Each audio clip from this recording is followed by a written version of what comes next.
The good news is we have a settlement. We have a class action settlement. It's the largest in U.S. consumer history, particularly in the auto field, and it's also the largest environmental settlement in U.S. history in terms of repairing damage caused by an auto manufacturer. We're excited about that.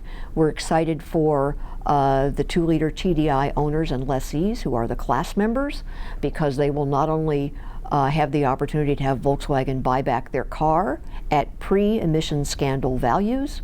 They will get cash compensation on top of that.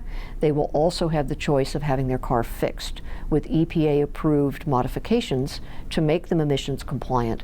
They'll get a cash payment on top of that fix as well. This is about consumer choice throughout the program, and we're excited about it because the owners of these cars care about the performance of their cars. They also care about the environment. And this is a way that they can take an active role in repairing the damage done to the environment by Volkswagen's deception.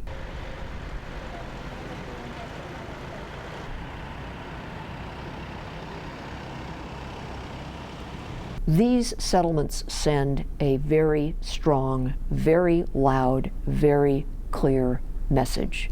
Do not try this in our home. Don't try this in the United States. Don't try to fool Mother Nature. Don't try to fool consumers. You won't get away with it.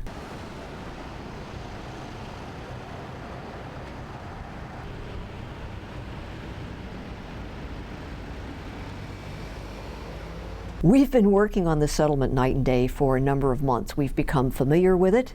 And so the thrill is back now that we actually have a settlement that Volkswagen has signed, and we actually have a series of settlements. We have the class action settlement, we have the Department of Justice and EPA and CARB settlement, we have the FTC settlement, and we have over 40 state attorneys general.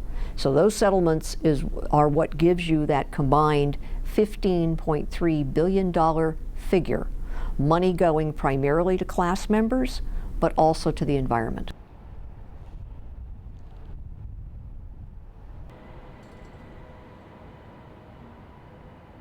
This is a class action settlement, so we have a very rigorous court approval process. Judge Breyer has to grant preliminary approval.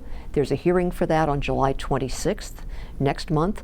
If preliminary approval is granted, official notice goes out to all the owners and lessees, and then they can begin to make their choices about how to participate in this settlement. There will be a final approval hearing in early October of this year, and then, if Judge Breyer grants final approval, the settlement program will begin immediately. As soon as the court's order approving our class settlement and the Department of Justice settlement is on file in the district court, the settlement program begins. The buybacks begin, the fix process begins, and that can't be held up by any appeals. So the keys to this settlement are class member choice, class member compensation, environmental repair, swiftly and certainly.